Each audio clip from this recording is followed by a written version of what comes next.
ingin tahu tentang hubungan Kahuripan dengan Jenggala. Apakah Kahuripan itu ibu kota dari Jenggala atau bagaimana? Sebab tadi katanya Jenggala itu bumi, bukan ibu kota. Dermo, itu sangat medang sekali. Medang itu duduk Majapahit. Makanya kalau dihubungkan dengan pendarmaannya Sindok yang bernama Isyana Buawana Isurapura, boleh jadi yang justru pendarmaannya Sindok itu ada di Dermo. Makanya jenenge Dharma, pendarmaan. Udah adik gaduknya begitu. Ujung Galuh ada di pedalaman. Letaknya di mana? Enggak tahu. Cuman kemungkinan itu ada di Jombang.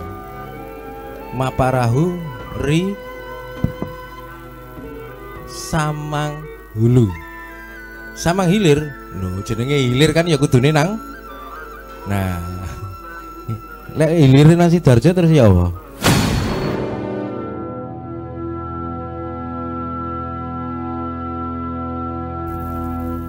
Perkenalkan nama dari mana, ojo dawa-dawa. Biar diskusinya offline nanti lebih panjang nggak apa-apa. Iya, sebelumnya selamat pagi, saya Farah dari Sidoarjo. Nah, membahas tentang apakah Jenggala tadi mitos begitu ya.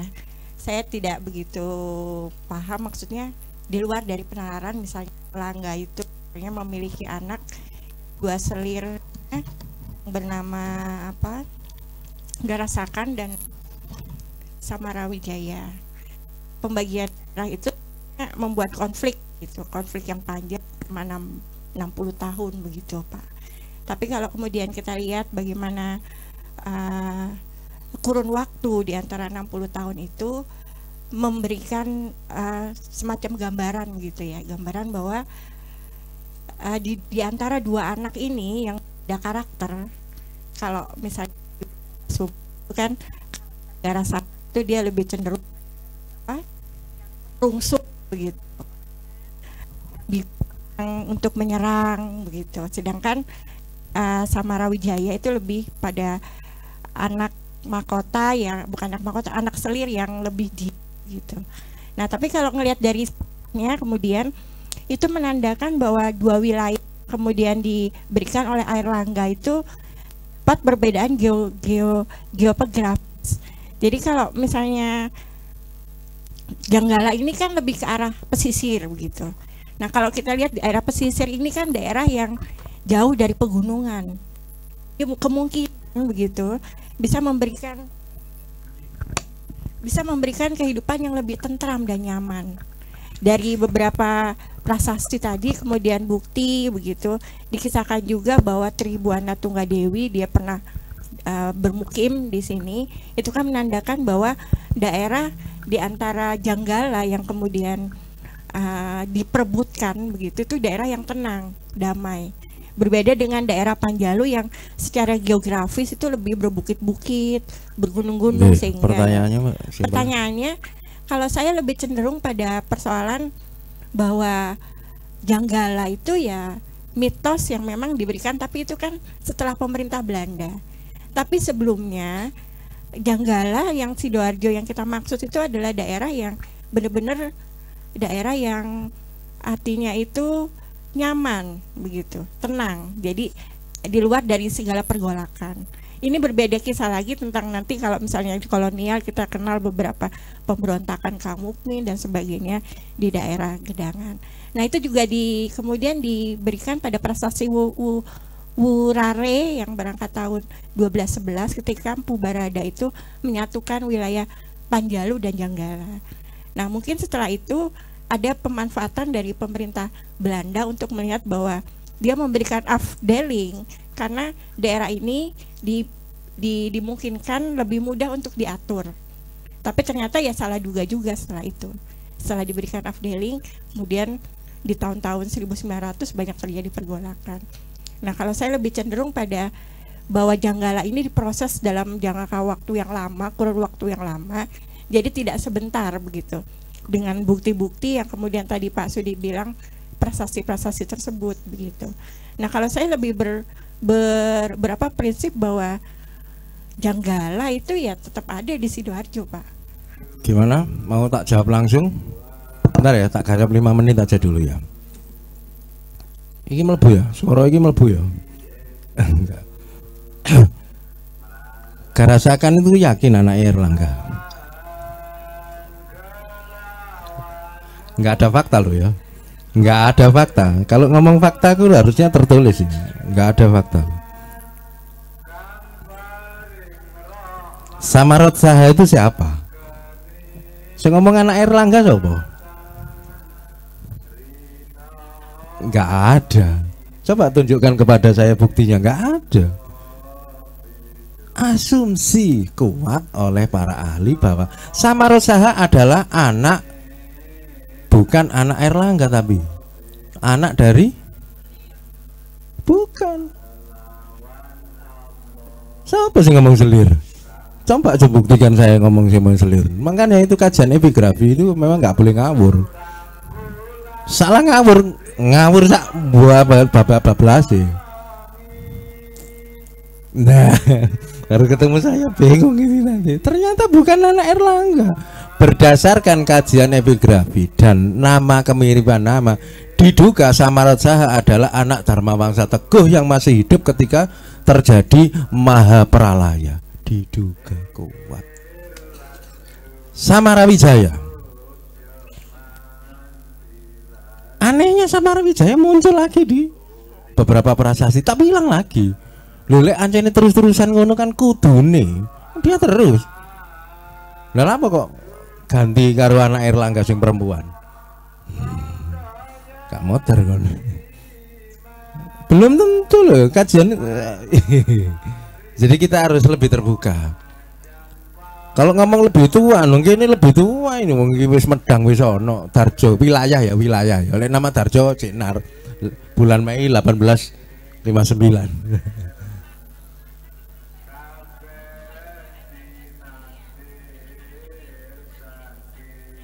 Belum tentu, jadi nanti kajiannya offline aja. Jadi melebar nanti. Jadi konflik Erlangga itu iyalah Arik. Kenapa sih Garasakan harus berontak? Logika berpikirnya kan begitu. Nek ngomongnya ngene, camput bapakku sing perang ini tadi rojo, moro-moro karo Samarot Saha dijaluk. Ndi tahtane? Apa gak mangkal sampean? Karena yang secara terah Samarot Saha yang punya terah. Itu kenapa Samarot Saha dikasih dia sebagai orang kedua di sebuah prasasti, beberapa prasasti. Nuh, kalau sampai ngomong tentang Alhyung Asyas iki prasamu musuh karo sapa? Tambah bulat mana? Jadi kajian epigrafi ini nggak langsung terus oh ini ya boleh lah ngomong tentang Wikipedia nggak apa-apa. Tapi kajian ini masih menjadi banyak misteri. Lu iki ngomong ini iya lah iku ketemu ya. Nah ternyata prasasti Banjaran nanti mengikuti nulati masa Majapahit. Itu asli loh ya. Asli tapi repro ya apa ngono iku. Prasasti Banjaran asli tapi repro. 975. Nek Mula Walurung oke, asli masane kan. Nanti offline sama saya, Pak. Tenang saja. Nggih, Mas Ribut. Gak apa-apa iki.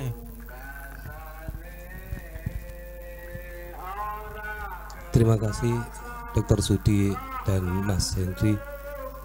Saya mau tanya tentang hubungan antara Jenggala dengan Kahuripan. Kahuripan. Tadi kan Dr. Sudi sempat menyampaikan tentang Makadatuan I Kahuripan, berkeraton, kerajaannya Medang, ibu kotanya Kahuripan. Seingat saya Kahuripan itu pernah disebut di prasasti Subamarta, desa-desa yang menjadi saksi penetapan Sima jadi sebelum Erlangga.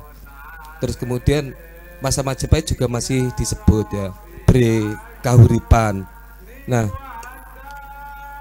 saya ingin tahu tentang hubungan Kahuripan dengan Jenggala. Apakah Kahuripan itu ibu kota dari Jenggala atau bagaimana? Sebab tadi katanya Jenggala itu bumi, bukan ibu kota. Itu Mas Henry sama Dr. Sudi. Terima kasih. Terima kasih, langsung tak jawab ya. Jenggala itu gurung ono wae makahuripan. Jelas itu. Jadi Jenggala itu baru setelah ono pasca Erlangga. Iki sementara ya. Lek aku salah ono temuan baru, saya dikoreksi. Saya nggak anti kok. Nek nama kahuripan lho iki, Soba Marta wis ono kok. Jadi sebelum Erlangga wis ono. Tapi yang jelas Krian ini kan wilayah saiki wilayah iki Sidoarjo. Jadi why? Kenapa? Kok nggak ono misalnya ya Sidoarjo bumi kahuripan jelas ono faktane ono, tulisane ono, letaknya in situ sih ono. Gak mengada-ngada. Nek ngomong tuwek-tuwekan, ayo ngomong tuwek-tuwekan. Kahuripan ono nang Soba Marta. Padha karo Mbung Rase wi. Blende siapa? Ya diklaim masuk karo Surabaya, ya gak apa-apa ya. Wong disebut memang. Tapi ketika kasus Mbung Rase, Mungur dan Desa Kasih itu disebut di sebuah prasasti. Letak sima perdikannya itu memang di Mungur. Mungur Lor ya, Mungur Lor. Ya gak apa-apa. Cuman gini loh. Kita kalau ngomong tentang wilayah, ngomong gini, ya berubah-ubah. Tapi yang jelas saya tengah berani ngomong memang sepertinya Jenggala itu belum ada saat ya memang baru muncul ketika apa pasca Erlangga. Nah ini kan masih Erlangga kahuripan di prasasti Kamalagian. Sementara gitu Mas Ribut, ada yang lain? Nggih, monggo Pak. Niki pakai mic saya aja Pak.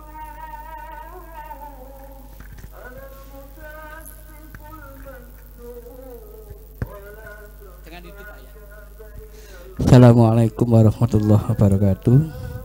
Nama saya Kasroni, alamat saya di Stati. Cuma saya utusan dari Paguyuban Trah Panemon Senapati. Dari ketuanya insya Allah itu Mas Ruri. Nah, mulai dari kecil ini masalah deskripsi masalah kan bisa gitu. Mulai kecil sampai besar kan apa itu terdengar di dalam secara masalah kerajaan Panjalu dan secara masalah kerajaan Jenggala. Yang saya tanyakan di sini adalah hubungan antara kerajaan Panjalu dan Jenggala. Itu yang pertama. Dan yang kedua, biasanya saya itu kalau bulan Muharram, kata orang Jawa itu bulan Suro, biasanya itu saya mandi di Jolotundo. Cuma saya ingin penjelasan dari Bapak Dr. Andes masalah Prabu Udoyono, kemudian Prabu Airlangga, kemudian Putri Tunggadewi yang sering-sering disebutkan di dalam Candi Jolotundo itu, alias pemandian di dalam Jolotundo itu. Lah, pertanyaan saya, mohon dijelaskan masalah Prabu Udoyono dan Prabu Airlangga beserta Putri Tunggadewinya. Terima kasih atas waktunya dari saya. Sakjane off the topic, aku tak ngandek pewegel lho terus. Off the topic tapi ya saya hargai tempatnya ya.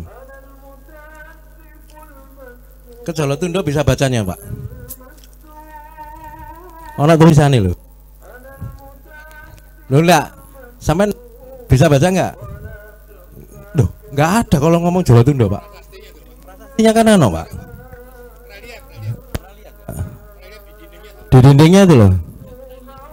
Nah, kan di searching itu kan ada. Gak ono, saya ngomong siapa ngomong ono Jolotundo? Ada itu. Angka tahunnya tuh sekian. Zamannya Mahendra Data di atas itu. Tuwek mana? Cuman ono di sebelah kanan sampean gelem goleki. Jenenge ini ada Udayana Mergayawati. Sampean goleki sebelah kanan itu. Belakang ada. Nah, relief di atas itu kisah tentang Udayana dan Mergayawati. Separuh itu ning nasional. Separuh. Oh, tentang. Dadi lek kono diklaim iku pemandiane Erlangga. Bener apa salah? Ya blendes. Wong angka tahunnya jauh dibuat sebelum Erlangga lahir. Bapaknya durung lahir. Nek bapaknya Erlangga apa Udayana bener ya. Itu jauh. Jadi klaim nek nang Jolo Tunda itu berasal dari pemandiane Erlangga blendes. Angka tahunnya jelas ngomong bukan Erlangga. Jauh sebelum Erlangga. Medang iku wae. Makanya klaimnya Erlangga adalah dia adalah Medang Kahuripan. Dia raja Medang yang terakhir. Setelah itu tidak ada Medang. Padha karo Sumber Tetek. Sumber Tetek. Apa lek ngarani nang ini? Sumber Tetek ya. Padahal hasilnya belahan, candi belahan. Mojopahit dari endi? Oh, iku ana sulur-sulur endi? Lha buktine pinggir-pinggire. Wong padha karo Gapura. Gapura ndi? Loh, Kadoan Tarjo. Ndermo. Iku sangat Medang sekali. Medang iku duduk Mojopahit. Makanya kalau dihubungkan dengan pendarmaannya Sindok yang bernama Isyana Buawana Isurapura, boleh jadi yang justru pendarmaannya Sindok itu ada di Dermo. Makanya jenenge Dharma, pendarmaan. Udah adik gaduknya begitu. Klaim lo ya. Tidak salah ya gak apa-apa. Tapi lek ngomong reliefnya, saiki wis nang PIM kabeh, digowo nang PIM kabeh. Itu, tapi lek bagaimana hubungan Jenggala dan Pangjalu? Sangat tidak baik-baik saja, perang saudara. Ya klaim gontok-gontokan. Enggak lain. Kan Pangjalu kan jelas terahnya tadi Dharma Wangsa Teguh itu Hajian Pangjalu sing tertua di Prasasti Mataji. Nah itu prasasti ini paling tua itu mang. Prasasti Banjaran Samaratsa. Lanjung Angyes. Jadi dua lah Prasamurojo iku kawine siji. Ya, iki lho sing sering gak nganu. Siapa ngerti ibuke garasakan karo ibuke Samaratsa. Samaratsa diduga adalah mantu ya. Samaratsa diduga mantu. Lah lek karo Alayung Ayes. Siapa ngerti mboke beda mangane perang. Halo. Ayo. Saya pertanyaan lebih menyakitkan ya kak ya bikin Erlangga itu Hindu lah. Apa bukti ini?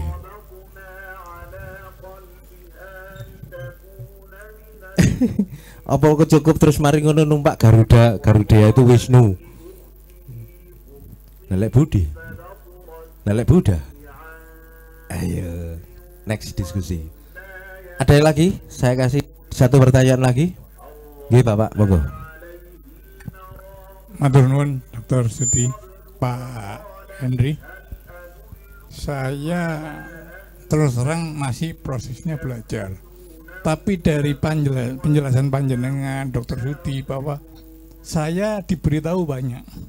Tapi saya tidak mendapat pemahaman banyak dari cerita panjenengan. Jadi begini, ada proses yang belum panjenengan jelaskan. Adalah di sana adalah yang panjenengan ceritakan ini proses memverifikasi data yang panjenengan dapat atau panjenengan sedang merekonstruksi satu data dalam satu peristiwa. Contoh Pak, ketika saya menemukan lengan baju, kita tidak tahu karena tidak tahu ini baju apa bukan. Kita hanya tahu kain dan sepotong bentuk jahitan gitu. Nah, maka kemudian pada proses verifikasi ini saya belum mendapat itu, memahami itu. Makanya saya ingin sekali memahami apa-apa yang panjenengan beritahukan kami. Contoh, jangankan kok Pak jenengan cerita yang agak lama ya, agak baru yang namanya habaib. Itu sampai sekarang lo geger. Oh ini bukan turunan Rasul, ini masih sekarang perdebatan terus karena proses verifikasi dan kemudian pada proses rekonstruksinya dia bilang oh ini pedot sampai sini, oh ini enggak sampai.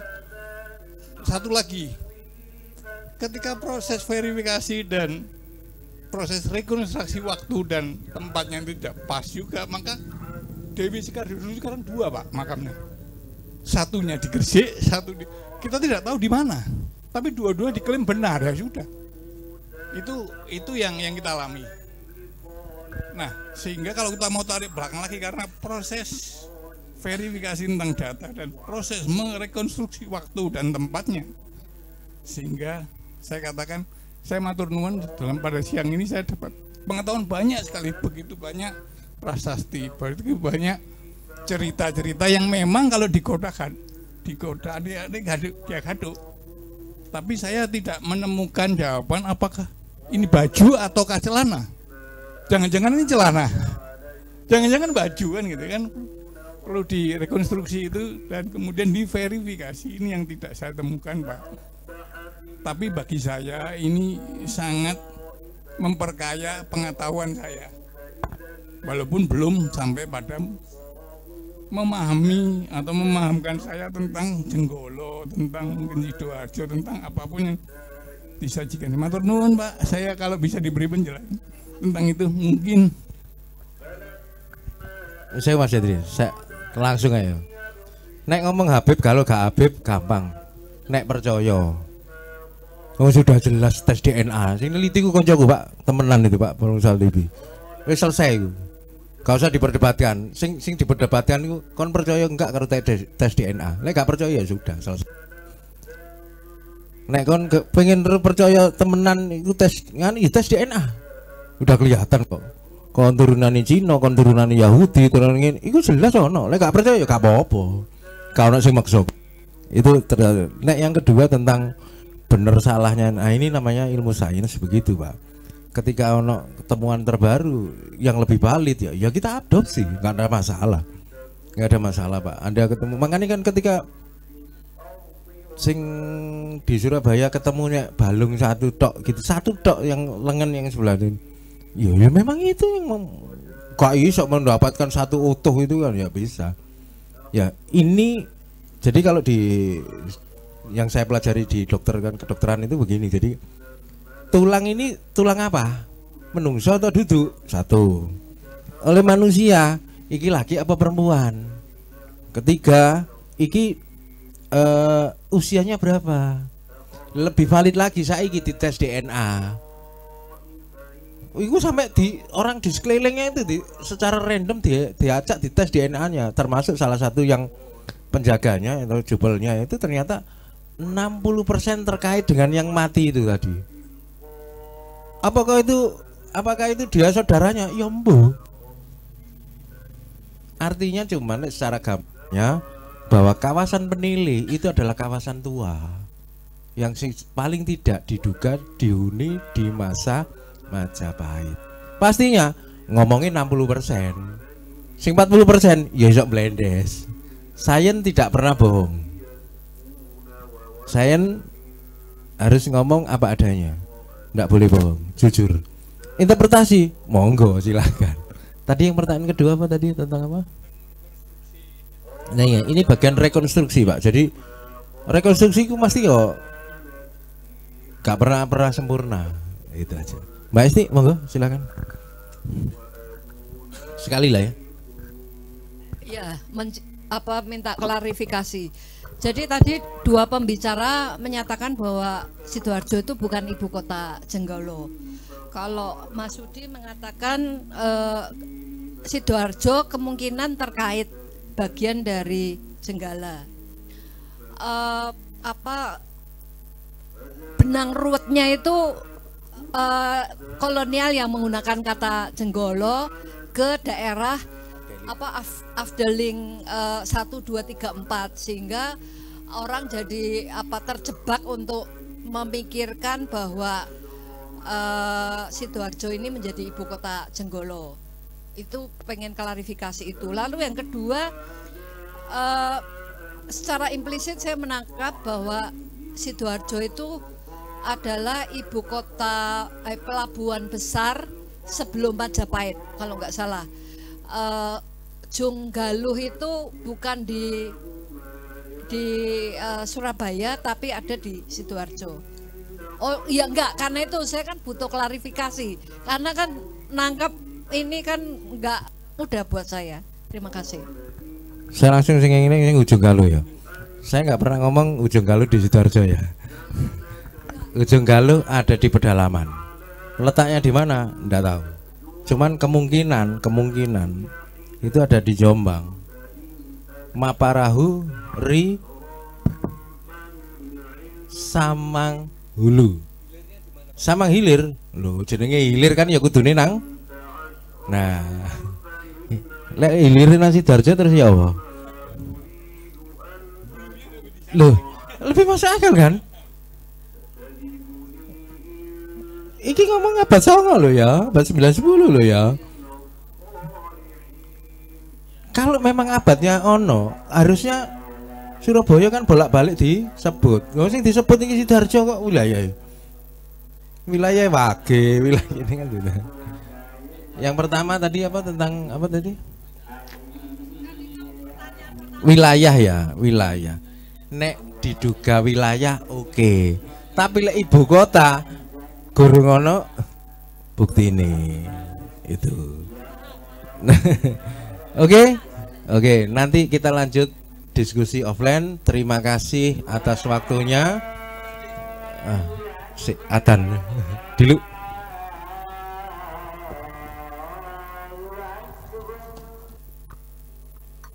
Terima kasih. Ini karena sudah waktu terakhir, saya hanya memberikan beberapa hal yang perlu saya garis bawahi. Yang pertama adalah meskipun ini rada out of topic tapi ada hubungannya, tadi disebut soal Jolotundo. Jadi candi itu pada umumnya dibangun tidak langsung selesai pada saat itu, bisa beberapa tahun, puluhan tahun, bahkan ratusan tahun. Contoh yang paling populer adalah Penataran, itu dibangun selama 250 tahun, Pak. Jadi mulai dari masa Kediri, Singosari, saya mau coba itu selalu ada perubahan-perubahan, sehingga kita tidak bisa mengklaim ini tahun berapa. Demikian pula Jolotundo. Jolotundo itu dulunya itu ya bukan pemandian kayak gitu, cuma sumber biasa gitu. Dan itu ada sejak tahun, kita nggak tahu sejak kapan, mungkin sejak zaman prasejarah barangkali tuh.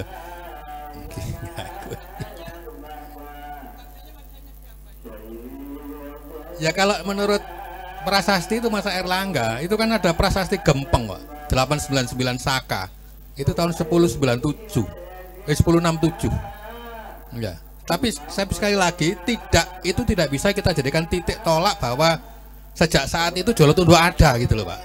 Sebelumnya sudah ada gitu loh. Ya sama dengan sebuah gedung diresmikan oleh si A misalnya gitu loh. Apakah ketika pejabat meresmikan itu gedung itu belum ada? Ya sudah ada.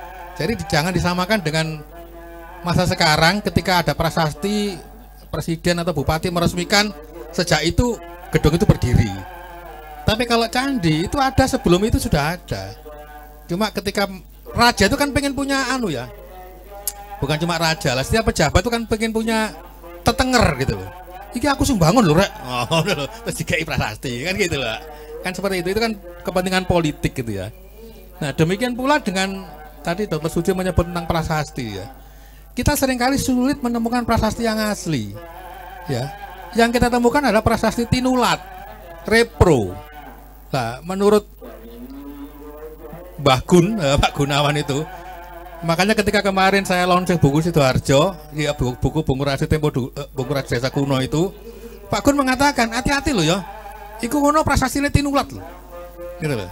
Saya sebetulnya nggak serek katanya gitu ya. Saya sebetulnya nggak serek, tapi ya apa mana ono iku jadi gitu. Nah, pada saat prasasti itu direpro oleh seorang raja, dia kan punya kepentingan, Pak. Nah, kepentingan itu kemudian dituliskan di situ yang bisa jadi menghilangkan yang sudah ada dan yang pasti menambahi yang dia inginkan. Makanya di bait-bait terakhir itu adalah tambahan-tambahan baru dari Hayam Wuruk, bukan dari Rakai Kayuwangi. Nah, jadi yang prasasti yang disampaikan oleh Dr. Sudi tadi karena sebagian besar Tinulat itu juga tidak bisa kita jadikan patokan yang yang baku. Ya, kita harus lihat konteksnya. Prasasti Gedangan zaman Rakai Wayuwangi yang tidak tahu sekarang ada di mana. Kemudian tahun masa Hayam Wuruk ditemukan tinulatnya. Nah, kita nggak bisa bandingkan sejauh mana perubahan yang terjadi antara yang asli sama yang tinulat ini. Itu satu. Yang kedua, soal Jenggala dan Panjalu ini memang simpang siur, Pak. Saling mengklaim. Nah, kebetulan Jenggala memang lebih pendek umurnya dan Panjalu lebih lama. Sehingga dari buku babon yang saya punya ini, Pak ya. Ini buku babon yang katanya mau diubah sama Fadlizon itu. di sini tidak ada bab tentang Jenggala secara penuh, Pak. Yang akeh kuat diri tok. Jenggala hanya 1-2 alinea, beberapa alinea saja. Itu pun disisip-sisip toh. Jenggili apa Kediri panjang lebar. Sehingga karena kondisi secara historis Kediri adalah pemenang, apalagi sampai mengklaim Panjalu Jayati, maka saya menduga sejarah yang ditulis tentang Panjalu dan Daha ini banyak diwarnai oleh kepentingannya Kediri. Ya, sebagaimana sejarah itu seringkali ditulis oleh pemenang, kan gitu kan. Nah, ini kemudian nanti Dr. Suti mempertanyakan, apa betul itu, apa iya koniku. Ya ini karena itu. Jadi kalau ngomong ke belakang kan Belanda, tapi sebelum Belanda bahkan jauh sebelum itu yang namanya pemenang itu selalu menentukan bentuk sejarah seperti apa. Ya, jadi ini kita harus hati-hati. Jadi ya contohnya di sini. Kenapa kita nggak menemukan bab tentang Jenggala? Sing ono Kediri. Ya karena Jenggala kerajaan kecil yang waktu itu berada di bawah dominasi dari Panjalu gitu ya itu. Makanya histori itu seringkali disebut histori, sejarah yang ditulis oleh pemenang. Kemudian yang berikutnya ini terkait dengan topik diskusi kali ini, apakah betul Sidoarjo itu ibu kota Jenggala? Maka dengan pasti saya katakan bukan. Bahwa Sidoarjo bagian dari Jenggala, ya. Ibu kota jelas tidak. Minimal dari 6 prasasti yang saya sebutkan tadi itu semua ada di luar Sidoarjo. Ada di Mojokerto, Tuban, bahkan yang masih dilakukan di Batang ya. Lamongan yang paling banyak, Lamongan, Tuban, Mojokerto dan Tuban itu ya. Jadi bukan, Sidoarjo adalah ibu kota Jenggala, pasti bukan gitu ya. Kemudian juga bahkan ya ini yang menarik, ini sebetulnya tadi saya sebut. Buku ini menyebut Jenggala itu Kahuripan itu ada di Madiun. Nah, bisa. Benar itu. Di Madiun lebih jauh. Karena di sana ada, kalau di sini ada Jiwana itu Jiwan ada di Madiun. Gitu loh. Ada beberapa bukti yang saya nggak bisa ulas satu persatu tambah dowo kok. Tapi ini buku yang menurut saya anti mainstream. Panjalu itu ada di cerita legenda masyarakat Ciamis. Ya kalau ngomong legenda iso adoman ya Pak gitu loh. Iya karena Jenggala itu juga ada di Lombok Timur. Ada di Lombok Timur ada Jenggala gitu loh. Tapi di Tuban di Jenu itu ada desa Jenggala Pak. Di sana ada makamnya Mbah Panji. Saya pernah ke sana gitu ya. Jadi itu. Nah, yang terakhir tadi Pak Sinten bukan? Pak Pugo ya. Jadi kalau kita mengikuti diskusi ini bahkan semua cara-cara yang semacam ini jangan menuntut sesuatu kesimpulan yang berhenti, Pak. Kita di sini justru untuk mencari pertanyaan yang baru. Ya, karena itu saya dan Dr. Suti tidak mengklaim sebagai penceramah sing paling benar, enggak, tapi kita mengajak untuk berpikir. Jadi kalau jenengan tadi mau minta rekonstruksi hasilnya apa? Ya pertanyaan, Pak.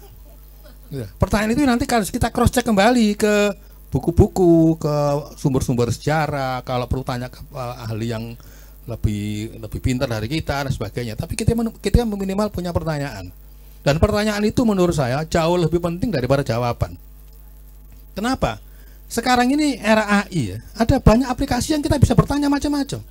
Ya, mulai dari DeepSeek, Meta AI, Gemini segala macam ya. Tapi semua aplikasi itu kan tidak bisa memberikan jawaban kalau kita nggak tanya. Iya toh. Nah, karena itu pintar-pintarlah kita bertanya. Saya kebetulan ngajar di Unipa. Ya, saya kira teman-teman kalau di sekolah dulu juga pasti lah. Ada yang tanya? Nggak ada. Pasti begitu kan. Jadi kita tuh miskin pertanyaan, Pak. Miskin pertanyaan. Terus apa gunanya AI sing sedemikian canggih kalau kita nggak bertanya? Nah, karena itu diskusi ini menurut saya jauh lebih penting melahirkan pertanyaan daripada jawaban. Ilmu bahkan termasuk sejarah itu selalu berkembang. Dr. Suti tadi menyatakan ini pendapat saya dan pasti bisa berubah kalau ada temuan baru, kan selalu begitu. Prasasti Mula Manurung itu juga merubah apa yang selama ini kita percaya, kan rubah, buyar kabeh. Bahkan sekarang ini ada yang sedang jadi debatable internasional ya, Gunung Padang itu. Kalau seandainya Gunung Padang berhasil dibuktikan itu adalah piramid yang lebih tua daripada piramid Mesir, buyar kabeh sejarah gitu, Pak. Loh, ini gak bahan-bahan loh, itu yang bekerja di sana tuh para arkeolog, para sing pakai teknologi radar iso neropong puluhan meter di bawah tanah. Dan itu zaman SBY ada satu divisi tersendiri ya untuk meneliti Gunung Padang itu. Sampai saya kebetulan kenal baik dengan salah satu arkeolog namanya siapa itu. Itu makanya saya bilang waktu saya ketemu di Malang itu, saya bilang, "Mas bener?" "Iya, yakin itu. Itu memang piramid." Coba bayangkan ini. Ya, sehingga ketika kemudian tulisan Gunung Padang dimuat di jurnal internasional, sempat jadi gegeran, diprotes, akhirnya di drop tulisan itu. Karena ini akan merubah sejarah dunia. Kalau betul Gunung Padang itu adalah piramid yang jauh lebih tua daripada piramid Mesir itu. Ya tapi nggak apa-apa, memang itu kita terus menerus melahirkan pertanyaan. Jadi saya selalu pesan ke teman-teman semua, termasuk ke bilang mahasiswa saya, curiosity itu jauh lebih penting daripada jawaban. Kalau kita nggak punya rasa curiosity, kita nggak dapat apa-apa. Saya sering ngetes pada mereka, Henry Nur Cahyo kok apa artinya? Wis Nur kok Cahyo? Kan gitu. Lahiran Lamongan mana? Kenapa? Loh, tapi pertanyaan ini kan saya sering ngetes sama mahasiswa. Jenengmu sapa? Siti Mahmuda, Pak. Apa artinya Siti Mahmuda? Enggak tahu, Pak. Takon mbakmu. Lah gitu. Ini menurut saya apa istilahnya ya? Penyakit atau apa? Generasi muda sekarang ini tidak punya rasa curiosity. Jadi saya berharap teman-teman semua ini justru punya curiosity yang banyak supaya kita tambah pinter. Kalau enggak ya susah. Kita cuma mengandalkan sekarang teknologi sudah menyediakan AI demikian canggih, tapi kita nggak punya prompt, nggak ada apa-apa lah gitu. Ya saya kira itu aja. Saya mohon maaf kalau yang saya sampaikan agak keliru nih, ya, tapi jenenge diskusi yang ini ya. Terima kasih. Assalamualaikum warahmatullahi wabarakatuh. Jenenge jagongan, gak nyari yang paling bener ndak. Kita membuka wawasan gitu. Jadi sekali lagi kalau mitologi tadi kan bener Jenggolo nang Sidoarjo. Ya bener, iya ya enggak. Tapi kalau ngomong Jenggolo itu ibu kota, kayaknya sih enggak ya. Bukti sementara belum ada. Malah lebih faktual lagi malah kahuripan. Itu jelas ada nek gini. Nek buku itu sudah pernah saya baca, memang koripan. Nang kono jiwan, jiwan. Nang kene ono jiwana. Rumah nang kene. Ndak, itu saya memang iki kayaknya cocok lek nang ngene cideke jiwana. Cidek gedangan, cidek gini. Ini memang wis gak usah dado. Sampeyan pikir ku gedangan itu gedang ah. Kaget kabeh kan. Ternyata itu bako. Dan desa kene kok ono sing desa gedang, memang ada di Porong. Kenapa kok di sini namanya kok gedangan, kok gak gedang? Ternyata itu sebutan untuk sebuah tanaman yang salah satunya adalah jenisnya bako. Itu lebih masuk akal. Karena gedangan dulu adalah tepian laut. Kak melendes kabeh iki rekonstruksi budaya kayak gini. Jadi pemikiran curiosity out of the box yang tidak biasa. Tapi gak adik gaduk terus merono terawangan ndak lah. Pertanyaan jenengan tadi siapa sih ngomong tentang apa jenenge? Sekar Dadu ya. Next kita akan diskusi sebentar, sabar. Next di diskusi berikutnya kita ngomong tentang mitologi Sekar Dadu kepada langsung penelitinya. Dia S3 nanti. S3 ngurusi sekarang mitologi Sekar Dadu. Sekar Dadu itu anak temen tangga. Enggak penting lah. Itu penting bukan buat sampean, tapi belum tentu penting untuk yang lain. Jadi Sekar Dadu itu makamnya 6 Pak, bukan 2 Pak. 6. Ini 6 kok. Sidoarjo nak 3 Pak. Le. Gak melendes ini. Ada penelitiannya, kajiannya ilmiah banget. Next di diskusi ke depan kita akan hadirkan ahlinya yang membahas tentang bagaimana antropologi dari sisi antropologi budaya dan sisi komunikasi sosialnya. Nah, itu pesan sponsor kami nanti. Oke, saya atas nama komunitas kami, saya Sidi Haryanto sama Mas Hendri Nurjatyo, mohon maaf kalau ada salah dan kata yang ya mungkin terucap nggak sengaja atau sengaja. Kita akhiri diskusi kali ini. Oke, akhirul kalam. Assalamualaikum warahmatullahi wabarakatuh. Terima kasih.